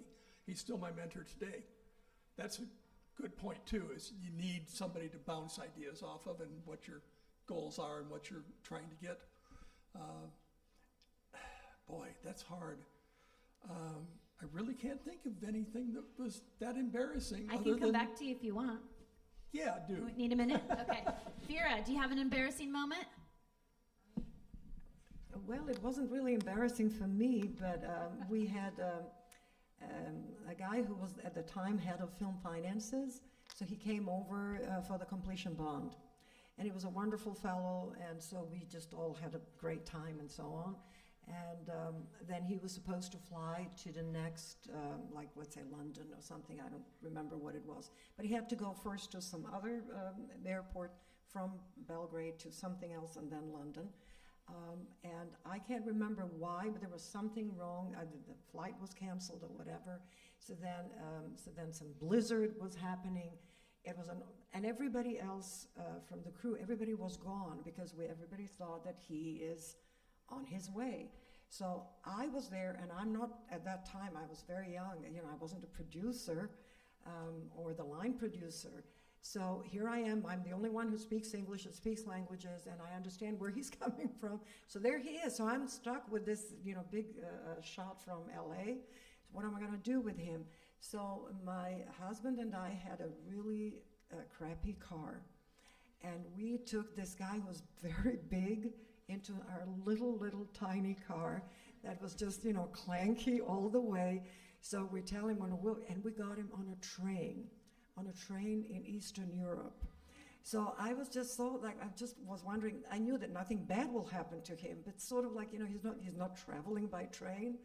And so I couldn't sleep the whole night. I said, please, you have to call and tell me if you have arrived, wherever he was going to Austria. So that happened. We became friends. So for years he was corresponding, and every time he would come to Europe, he would ask that I would be on the crew. Well, for a few years, and then I moved on. So that was my, I was embarrassed for the blizzard, for not having anybody else that was a senior person on the crew. So I ended up figuring out what to do, and but it ended up well. So I think you can always, sort of make this. Go around it and make a bad situation good with whatever you have. So you just you have to find a solution. I guess that's what you do, especially in our business. It just has things happen that you cannot foresee everything, and then what do you do? And we did lose. We almost lost an actor. His name was not his real name, Dick Shawn. His real name in the passport was something else we didn't know. So he was supposed to come back for the shoot, and he went somewhere, let's say Italy or Switzerland or something. So we are just all like, we're trying to find out where he is. We are calling hotels in, I forgot what the city was. Well, there is no Dick Shawn. He did show up in the end, and he had some really weird German name. That was his real name, so we couldn't locate him. So he showed up. We were just, frantic that we would lose a day of shoot, which would be very expensive, and it would have been at our expense because we were providing services for the, that was, that was Fox. That was 20th Century Fox, the movie. So he did arrive, but that was like just we didn't know what to do. It would cost us a lot of money, and would just push the schedule, and everything would be up in the arms. Interesting. You'll find that that's definitely a trait that I'm sure every single one of you have, which is finding solutions to problems on the fly and figuring things out and not getting stressed and panicked and just making it work. Making it work, right? Just making it work. Craig, do you have an embarrassing story? Well, I have one that's embarrassing for me, but one of my favorite instances in my entire career that was embarrassing for someone else. The one for me was I worked in a post facility that was 24 hours a day, and I went in on a weekend with my friend to use the software and the computers to do something which I had been given permission for. And we went into the building, and a silent alarm went off, and the police showed up. So that was a little embarrassing. But fortunately, it happened years later again in a different company. I also set off the alarm because it was a large building with 2 floors, and she didn't realize that I was in the building, and so she set the alarm and left. And then I got a phone call, and they said, "This is the alarm company. Do you know the code?" I said, "I have no idea what you're talking about." So I thought someone else was in the building with me, so that was a little nerve-wracking. But my favorite thing is there was a supervisor who is not well-liked. He's not a nice person. I'm not going to obviously say who he is. And I was sitting in a session with him, and he was just bad-mouthing all the artists. We're going through a session. We're looking at all these shots. And this one particular segment had a lot of lightning in it, lightning that, the artists were doing. And so he was looking at them and breaking them apart piece by piece, and he said, see, this looks terrible. This is not how this would look in reality. And then he would go through, and they were playing it, and then he said, wait, go back to this one shot. And he said, do you see how the lightning is lighting up the clouds here? And he said the way it's spreading out and the timing, he said, that is awful. Who did this shot? And the supervisor got to say, that's a stock photo of a real lightning. So that was, it was one of the greatest moments in my career. It was like this guy didn't know what he was doing. So He wasn't a lightning expert. He was not. So. Thank you. Miriam, do you have an embarrassing story? Yes, I do. So I was working on a TV show called Rake. It just went for one season with Greg Kinnear. I don't know if you guys know who he is, but he was a big movie star, and he was doing this. And I was an assistant editor on that show, and we were working at Sony, so they were shooting down the street from us. Like, they were in one of the stages, and we were in one of the bungalows. And they had shot the previous day a scene that was taking place in an elevator, and it was a fight scene. So it had been choreographed, and the action was all right, but we didn't have the correct sound effects. So Greg Kinnear very graciously agreed to come in, and he would come into editorial, and we would record him doing the sound effects, like the grunts and the fighting sounds for us. He came into the room, and I was supposed to be recording it on the evidence, and I got completely starstruck, because I think he's cute, and he's there. And so he starts doing the scene, but he's actually reenacting the scene. So he starts flinging himself against the wall, and he's like kicking and screaming and punching walls, and then he was done, and he turned to me, and he said, how did that go? And I had forgot to hit record. And I had to recover and I said, can we do another take? It wasn't technically that great, like the mic, and he just looked at me and said, you forgot to hit record, didn't you? And I had to admit, and I was terrified I would get fired, but it didn't happen, and it was incredibly mortifying, but he did it again. It wasn't as good, but at least we got all the punches and the grunts and everything, and That's a that good was one. that. Thanks, Miriam. Mike, do you have an embarrassing story? Oh, man.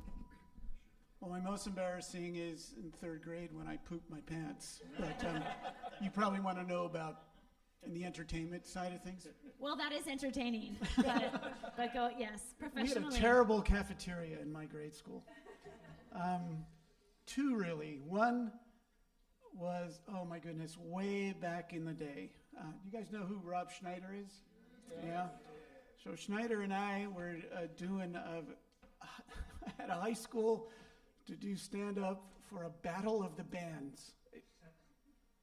Okay, so high school bands are doing their thing terribly, and then one of us would have to go on in between bands. And no one was listening, no one cared, so I'm up there just, as we said, eating it royally. And all of a sudden, Rob walks next to me, and he starts singing a really terrible Barry Manilow song. And so I picked up on that, and I started singing it. He bailed me out, because I was kind of like, this is terrible. And something so goofy and off the wall, and I just started singing. We just kept singing Barry Manilow songs and laughing, and no one was listening anyway, so it didn't matter. But Sounds fun. Yeah, one time I'll never forget it, the Punchline in San Francisco. And I'm on stage, and I'm having a great time, and I played with the audience a little, and that was going real well. And I look at this table, and I said to this woman, hey, when's your baby due? And everyone at the table's going, talk That's about a bad one. Yeah, Yeah. losing your momentum. Yeah. Yeah. Sorry about that. Yeah. Kelly, do you have an embarrassing moment? Oh, so many. Non-vampire related? So it was the 4th of July, I believe 1999, and I was at a party, a barbecue in Malibu, which was odd because I didn't know anybody in Malibu. And I knew like one person at this party, and it was not an industry party. And there was this, this is going out live. There was a very inebriated, a British, Australian, some sort of strange accent guy, and someone said, "Oh, Kelly, she works at the studio. She works at Disney." And he comes over to me and he's like, "I've got the," I'm not going to do the accent, this is going to change television.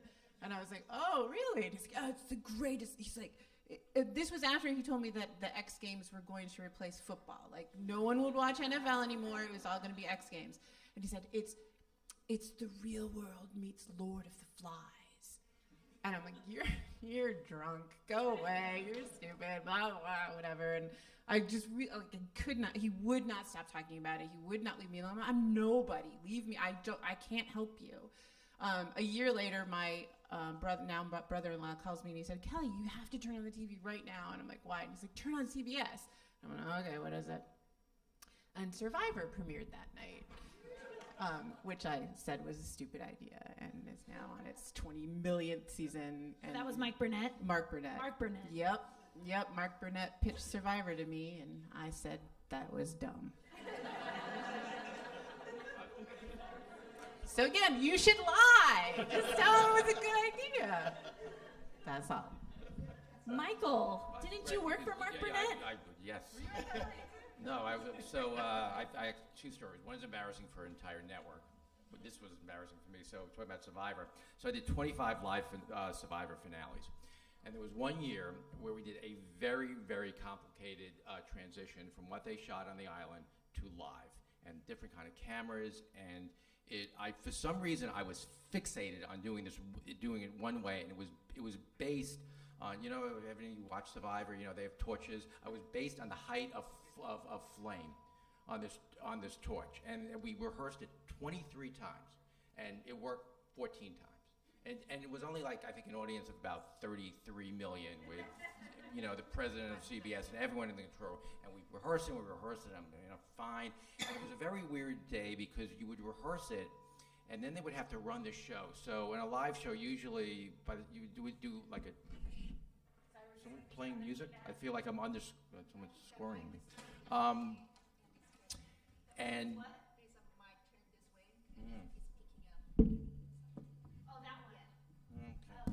where was it? And we had about 3 hours before it was live, so I was really nervous. I keep thinking, did I do this right? And I'm thinking, I got to get the entire crew back, and we got to reblock this.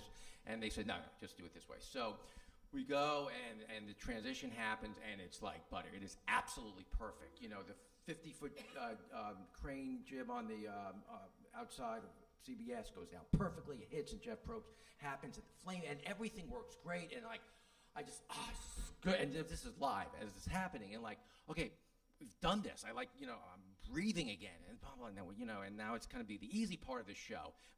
So I have 14 cameras, 14 monitors in front of me with different cameras.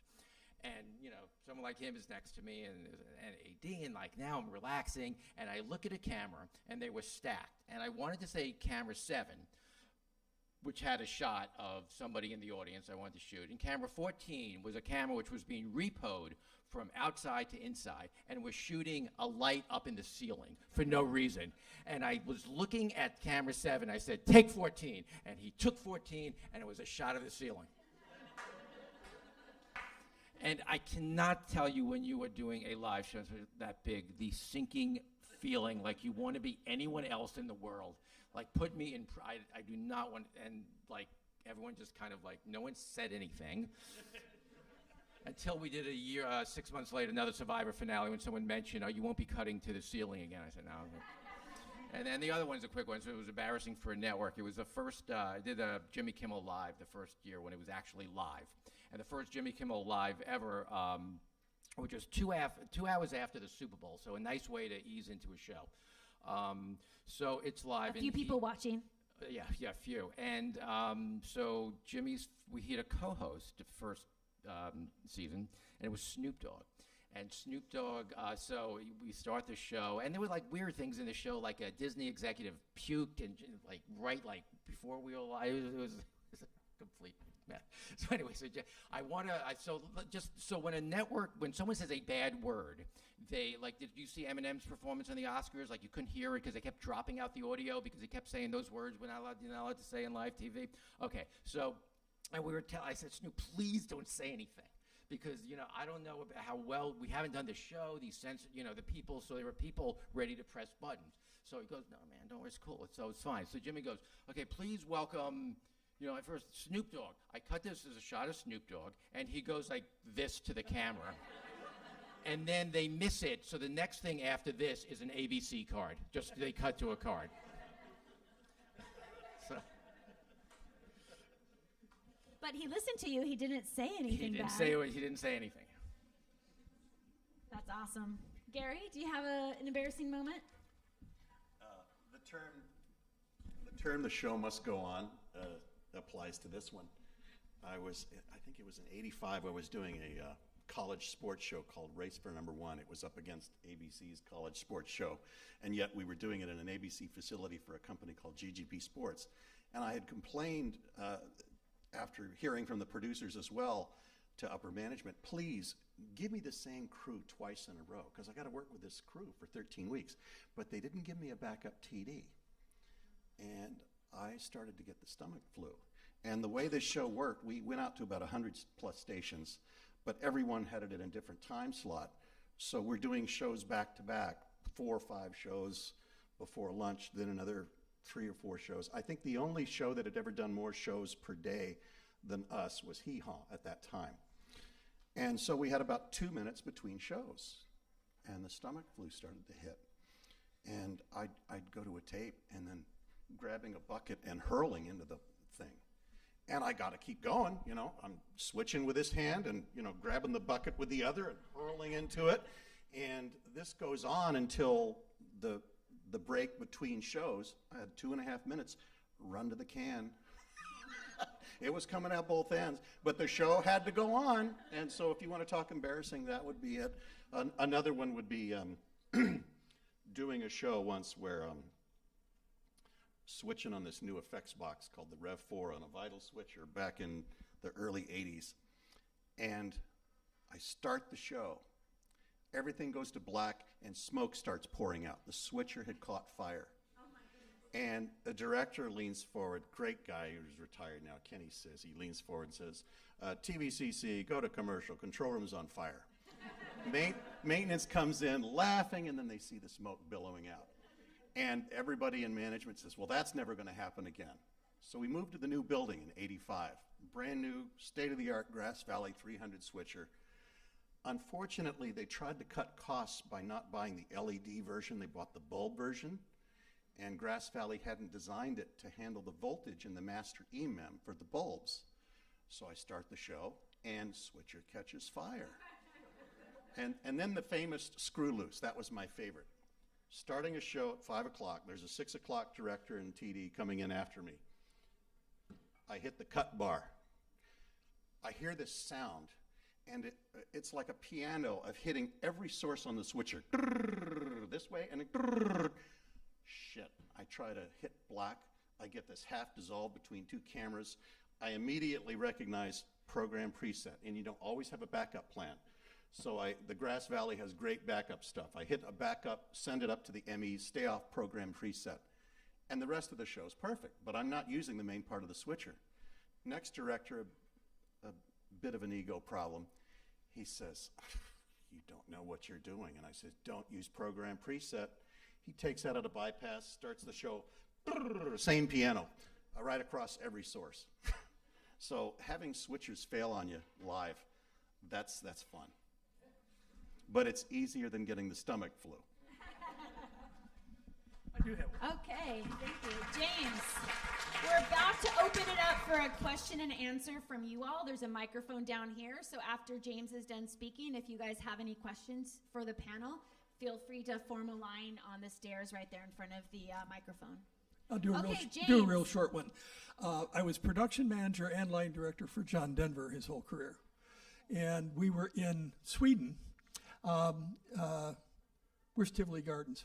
Anyway, whatever town that's in, was near the arena we were playing. And after we did the concert, myself and one of the other guys wanted to stay a couple days and do the gardens and, spend some time. And management said, fine. Yeah, so we were staying in the hotel that the band had left. And I got a call from the production, the road manager, saying, okay, so the bill's still open because you guys are staying here. Take care of it when you leave. And I stupidly said, okay. At that time, there was a credit card called Carte Blanche, mostly used in Europe. And so I thought, fine, I'm good. We went to leave, went to the desk to pay the bill, and they came back saying, you're over your limit. Now, I'm the only guy there. The band and all that money, that it cost to house the guys in there was gone. And I didn't know what to do. I'm pretty young at that time, and, that was the only credit card I had. And the time zone difference was such that getting a hold of John's management back in L.A. was not going to work. It was not during business hours. So literally I had to sit in the lobby until the next morning to call the management and say, please bail me out. And then they had to do a bank transfer, so that took time. So obviously I'd missed my flights trying to get back to the States. Wow. Took one for the team.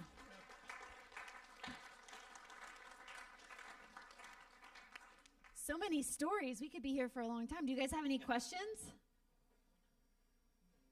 Nobody has any questions? Can you go to the microphone? Yeah.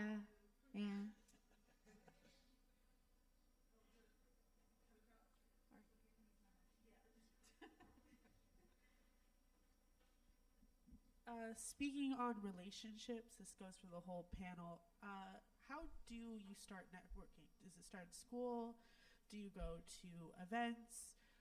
What do you think we should do if we want to start networking? What's your name? There, you did it. Just talk to anybody and everybody wherever you go, which is hard, I know, but find out who they are. Find out if the drunk guy at the party is Mark Burnett and what he does. But don't be afraid to talk to people. And for me, I hire a lot of people, and so I'm every day I get a text or a call or an email saying, hey, do you know whatever it is. And I'm going to remember the last person that I talked to. So just talk to everybody and tell everybody what you want to do, and don't be shy about it. But that's how you start networking. You have a table full of people here that represent all different jobs in this industry. And now we know you're Carmen, right? There. Nicole knows how to get a hold of us. So talk to her. So that's what you do.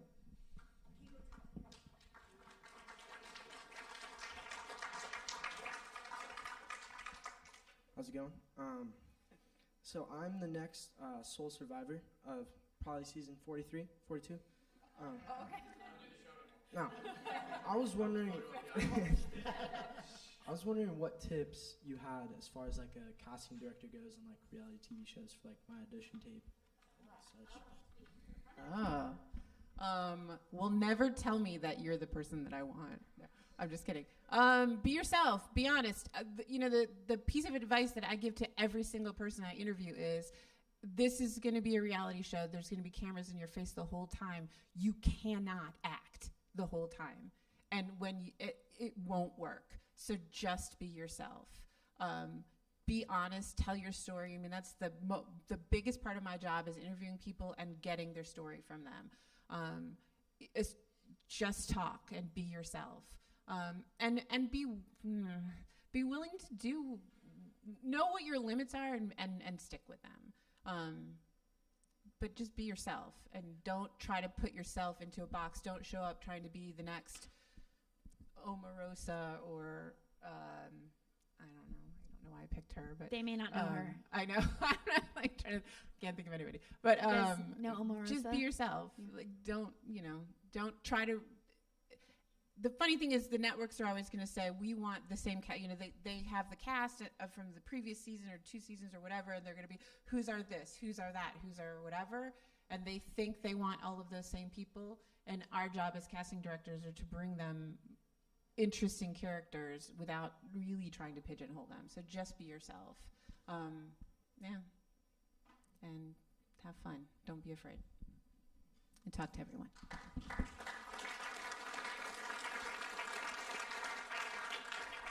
Remember what I said, you can only get fired. Seriously.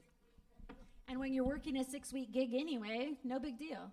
You're going to need a new job soon anyway. Anybody else? You thinking? Come on down. It's like The Price is Right. Anyone here work on The Price is Right? Yes, and The blooper reel, see? Yeah. Walk over there. All of you guys who have questions, just go stand over there by the microphone. We have 20 minutes left for questions from you all, so feel free. Don't be shy.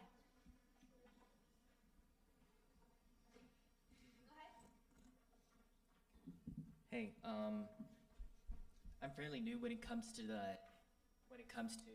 a editor, and a lot of films have like inspired me, but I was wondering,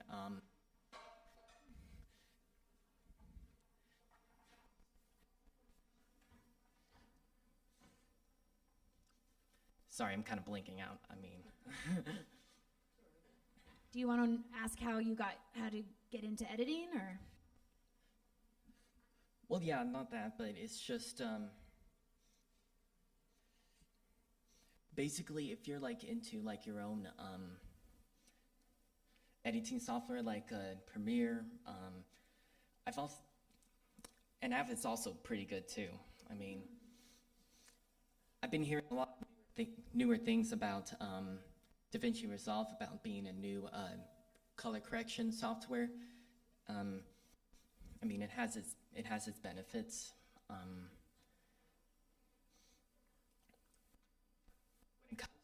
When it comes to what editing software you're like familiar with,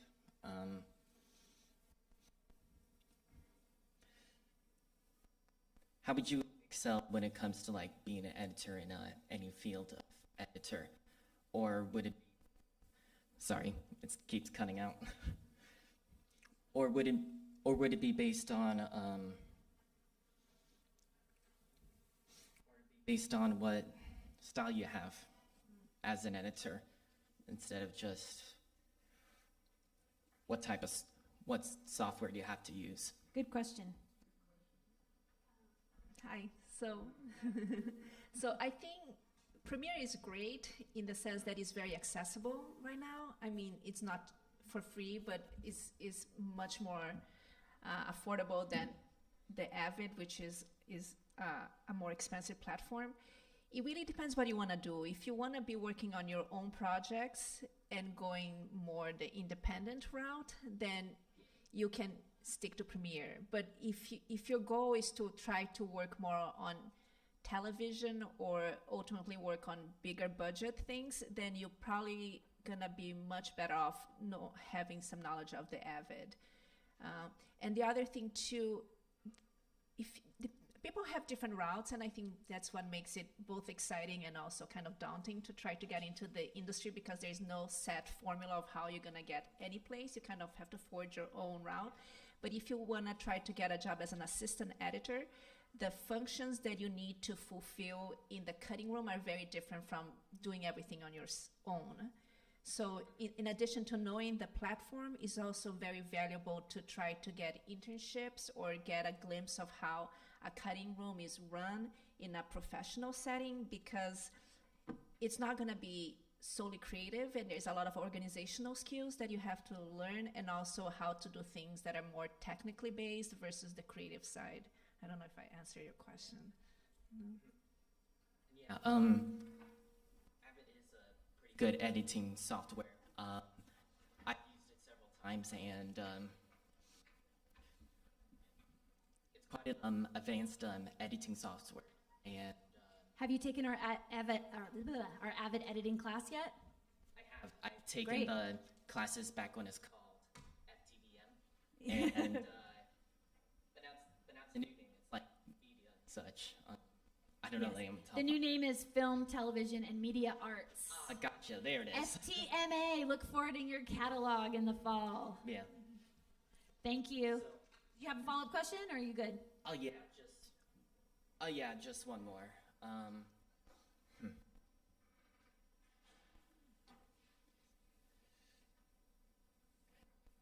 And so, Sabrian, is that your name or is it? Yeah. All right. How long do you think Avid Media Composer would be like an industry standard, since other editing platforms have been coming up to compete with Avid when it comes to benefits? Like DaVinci has its own color correction software, you know? I don't know if I qualify to answer that question. And the reason I know that we end up using the Avid a lot in shows is because we can have several editors working in their own system and have all the media stored separately and available to everybody at the same time. And it's also it's the way that everything is being shot in really large files now with 4K and things like that, and then they have to be down converted to go to the Avid, and then when we finish up by onlining, I think there are ways that it's just easier to do in the Avid right now, but honestly, I don't know how long it's going to be another platform that may take over, you know. Mm-hmm. Thank you. Thank you guys so much.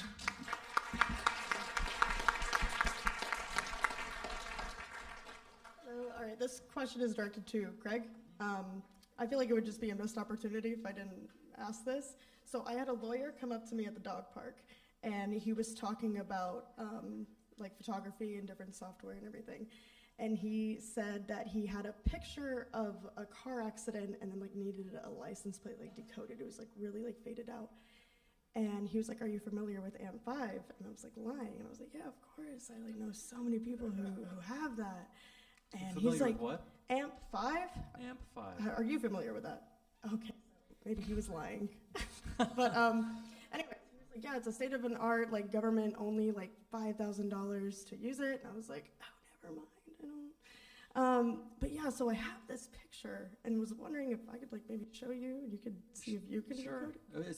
So you're questioning if it was retouched in a sense, or No, he just said he needed it enhanced to figure it out, and then yeah, zoom and enhance. Yeah, zoom and enhance to like Yes. unblur it. So I sent Right. it. I sent it to some of my photographer friends, and they're like, "Oh, I can do it." Or maybe you can suggest software. Maybe. This but was a probably random not. guy in a dog park asked you this? Yeah, he was. Yeah, I would just say no. Yeah.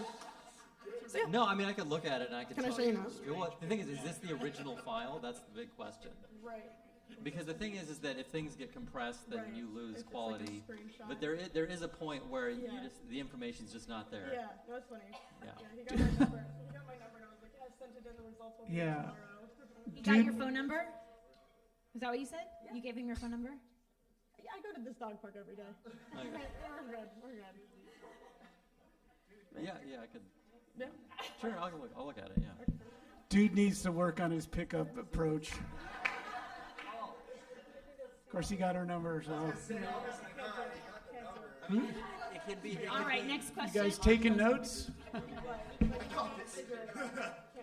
there wouldn't be enough information. Hello, hi. Hoping this Yeah. works. This question is to. I'm going to readjust this real quick. That's better. This question is for anybody that does, casting. Cough, cough. One person. I wonder who that could be. Because I came here as an actor to observe what goes on, behind the scenes and kind of get an inside look and maybe get some contacts so I can get, move forward in life.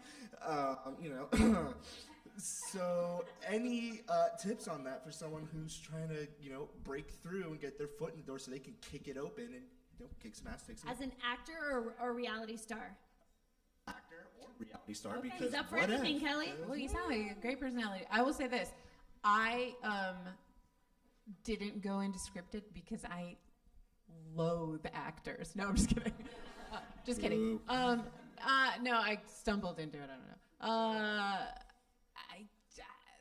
I couldn't tell you how to be an actor. I couldn't tell you how to get that job. Although if you watch last year's video, she had some great advice. The casting lady she was scripted. Yeah. But I'll in give terms you of the link reality, to last year's, we had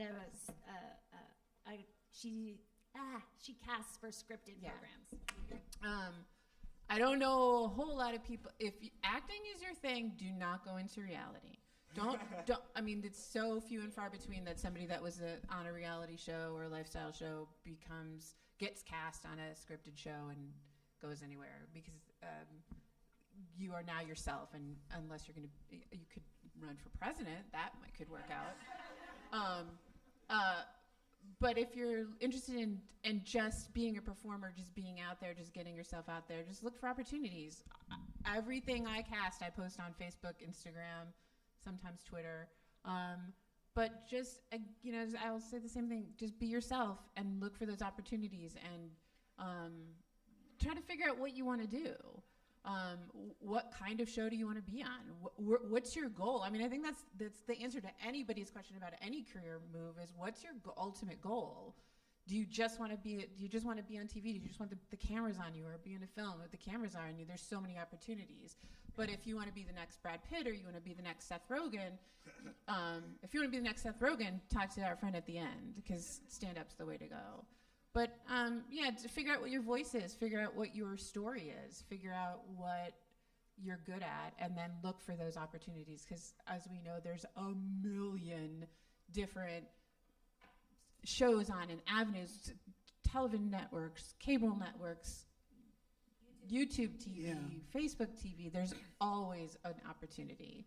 And I'm more than happy to give you my contact information and keep in touch. So I will gladly take that. look, I give you my digits to college boys. Real quick. Don't know most, but It's like the dog park, but not. I would just and add, I have a if you picture want- that I can't see. No, I would I was just gonna say, add. do you want it now or later? Later at 6:30. I would just add one thing. If you want to act, learn story.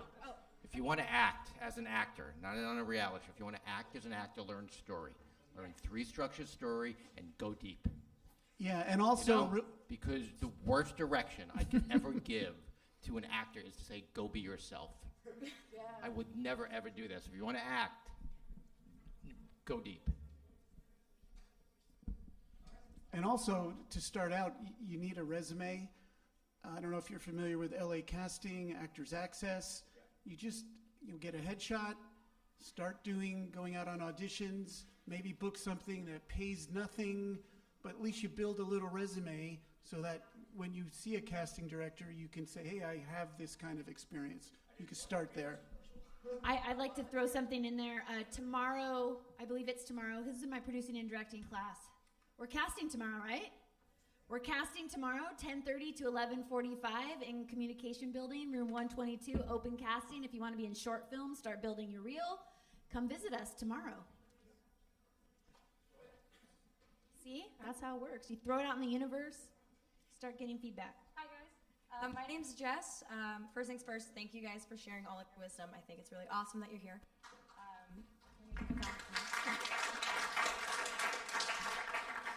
So his question actually prompted another question that I'm going to ask just preceding that's open to the panel. Is there a lot of crossover of in front of camera versus production aspect of the entertainment industry? No, not at all. Interesting. Why is that? I think once you get to be a famous actor, then you can direct. Like the actors on Friends, some of them are TV directors. A lot of performers write. I think writing is critical if you want to be in front of camera. So you really pick one or the other then. Well, I do know, I mean, a lot of people who started out in stand-up, like Nicole mentioned, went into writing, and from there producing and so forth. So I don't know if you do both at the same time, but one can lead to the other.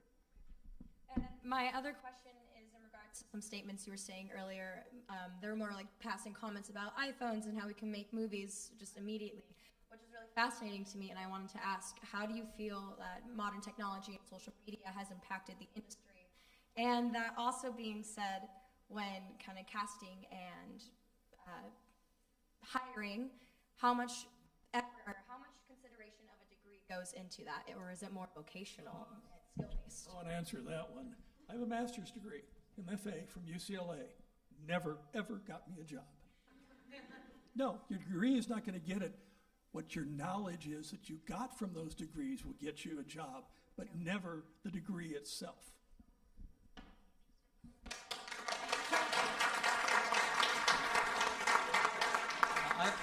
I wanted to add that one of the things I think that technology has done is there's been a massive growth, as everyone knows, of streaming companies, and the amount of content. This is like one of the best times ever to be a creator or an actor or somebody even behind the scenes, because there is just a ton of content being created. How long that lasts, I'm not sure, but I mean, as a visual effects artist and people who work behind the scenes, you're just, I mean, if people like you, and if you are good at your job, you pretty much are going to be constantly working, because there is just way more content than there are people to make it right now. So now is actually a really good time to be either behind the scenes or in front of the camera. And to pile on to that, and to, where's our other friend, create your own content, make your own opportunities. So if your question is, I want to be in front of the camera, but I also want to make my own, start a web series, start a podcast, tell stories. My friend whose number I'm going to get at some point, there he is. Start a web show, make a video blog, I don't know what you call them, but whatever those things are, do that. There's no excuse. This thing goes everywhere with us. Start just like make your Instagram stories interesting. I have a friend that just his Instagram stories were funny, his Twitters were funny, and suddenly he's getting calls from people to write to punch up a script for somebody, and it's crazy. Like, they don't know him. They never saw his resume. They just thought his tweets were funny. So make your own content. There's no excuse for it. When I was dreaming of making important films, I had to, you'd have to mortgage your house if you had a house to buy a camera. I was the only kid in my school, you don't know it, so don't ask, that had a video camera because my parents worked for Magnavox, and everybody wanted to be my friend because I could shoot all of their movies for them. And we made all these movies, but we didn't have any place to put them. Like, there was no outlet. There was no YouTube. So make your own content. There's absolutely no excuse in this day and age to sit at home and say, oh, gee, I wish I could be on TV, because you can. You can, and just make it go viral. Every single person you ever meet, get their information. Find out what their Instagram handle is, their Twitter handle, their Facebook, Snapchat, whatever, WhatsApp. And everything you make, send it to them. You might annoy them, but eventually somebody will tell the story of the time that they said, oh, that guy wasn't funny, and now he's the most famous person in the world. Just add to that, that I think the one single skill that is most important is writing. Because you will be writing proposals, you will be writing grants, you will be writing short, long form, medium form, whatever it is. I think that if you practice writing a lot and reading, you can create your own content, but you have to have something on paper. You have to be able to write compelling, even if it's a tweet. We have a whole group of people working on social media. Social media is not easy to do. And if once you start getting that into like semi-professional or professional level, you have to write that. Doesn't matter how short it is. Actually, writing short but compelling is more difficult than writing something that is longer. You have to say something. There has to be a thought behind it, and it has to be very short. It's not easy to do.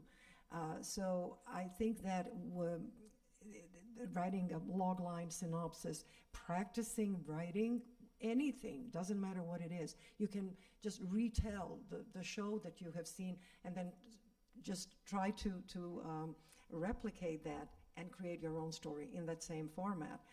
I just find that writing, and I agree with you, the degree itself, nobody will ask for the degree. Nobody ever asked me for my degrees, but it's the knowledge that I got. You really have to apply yourself. You have to read, you have to write every day. and see, the samples of people who write really well, and then try to practice that, because you have to do that really daily. And I think that's one skill. And for writing a resume, writing your cover letter, writing a very nice email to people, and you want to be original that can be done in a very short email, but you have to be a good writer. I would also add one thing which I think is critical. This is an industry driven by ego, for better or worse. Not so much me, but other people who do what I do may no, it is absolutely, and it is, if you go for a job interview, it is absolutely excuseless if you don't know everything about the person and what they do. The show, the history of it, be an expert on it. Because if you don't, I can guarantee you they will go, you will make no impression on them, because we want to hear, you took the time. And there is absolutely no excuse in this day and age that you can't do research on anybody you're going to talk to, and whatever it is the job is, be an expert on it. Be your own Google about what it is. I think it's absolutely critical. Because again, some people in this industry have egos.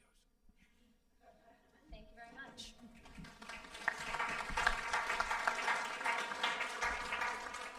This is going to be our last question before we walk across the parking lot to the TV studio for our reception.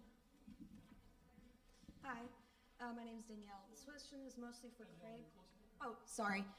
This question is mostly for Craig. My name is Danielle. For someone who's looking to get more into the art industry and the art aspects for film and cinema, how important is your portfolio, and what would you find crucial in that? I would say there are visual effects. Are you talking about visual effects, or are you talking about matte painting, or like? It could apply in general, but mostly looking into concept art. Concept that kind art. Of field, yeah. So the school that I teach at, Noman Visual Effects School, there are lots of classes that you need to take and a lot of times there's concept art classes, and then there's CG classes and compositing classes. And one of the things that, while the degree itself isn't as important, it's the experience and the portfolio you build. It is absolutely crucial, especially when it comes to concept art. That is a key thing. It's more important than, I hate to say it, a high school diploma, but they really want to see that there's talent there, and it doesn't matter outside of that. I mean, like to speak to what he said about being easy to work with, that really does go a long way, because that can make you stand out and you get repeat work. But your portfolio is absolutely huge, or in the case of visual effects, a demo reel.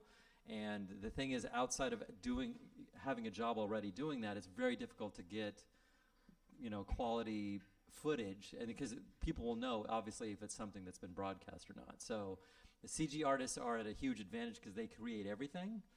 So that's something you can do without going to a school. But as far as answering how important the portfolio is, it is immensely important. Thank you very much. I think we should all stand and give everybody a big thank you applause. Thank you, everybody, for coming tonight. That was awesome. I hope you'll be joining us at the TV studio across the parking lot in the communication building for some cookies and coffee, and we have a few boxes of Panera lunches available.